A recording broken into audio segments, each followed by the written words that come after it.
Raleigh Martin. I had great opportunities to learn Chinese for 6 years at the Landon School in Bethesda, Maryland. And then I continued my Chinese studies at Princeton University, where my major was in engineering, but I did a minor in East Asian studies. Everyone said learning Chinese would be hard, and it is. But there are actually parts of Chinese that are not hard. Verb conjugation is something that's actually pretty straightforward in Chinese. For comparison, I've recently started learning French, and every verb, there's about 50 different ways you can say it depending on present tense, past tense, and that's just something you don't have to deal with in Chinese. So for those of you who are daunted by learning Chinese, just remember, yes, there are challenges. The pronunciation is hard, the characters are difficult, but there's also parts of it that are more straightforward. Chinese is actually a very direct and simple language built on a very complex history and culture. That's one of the things that makes it interesting to learn. My experience has been in learning Chinese that so much of Chinese culture and probably East Asian culture in general is tied to the Chinese language. Some examples I can give would be in Chinese, there are these expressions called chengyu, 4 characters in a row that many of which come from historical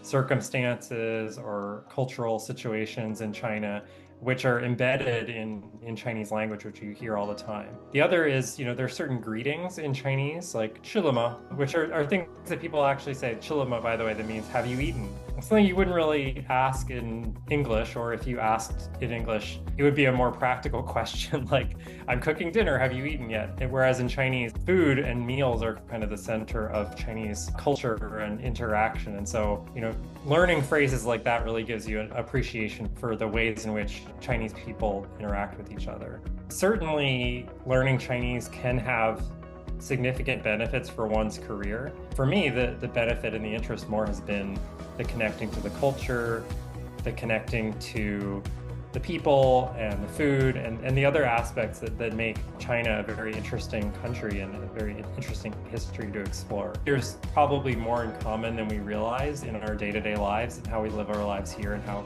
folks live in China and their aspirations and their goals. And I think knowing actual Chinese people and having those connections and sharing those lived experiences helps to humanize that connection between the United States and China, which can feel like a much more difficult situation. Having those person-to-person connections can really help to lower the temperature a bit and build more empathy between our countries and our people.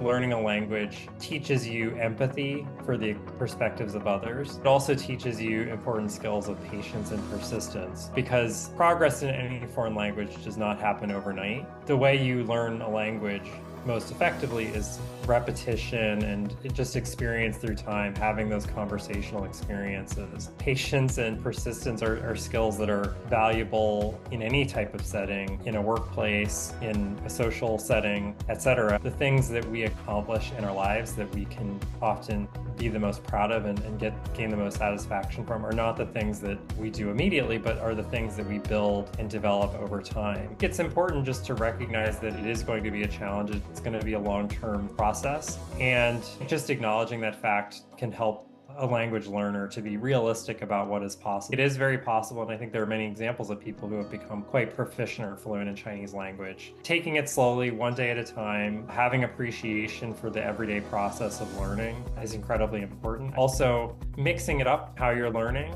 not necessarily trying to dive immediately into the most challenging conversational situations, but finding opportunities for conversation and for interaction that might be simpler and at a more basic level. Right now with YouTube and social media, there are all range of opportunities to engage with the language wherever your learning skills may currently be.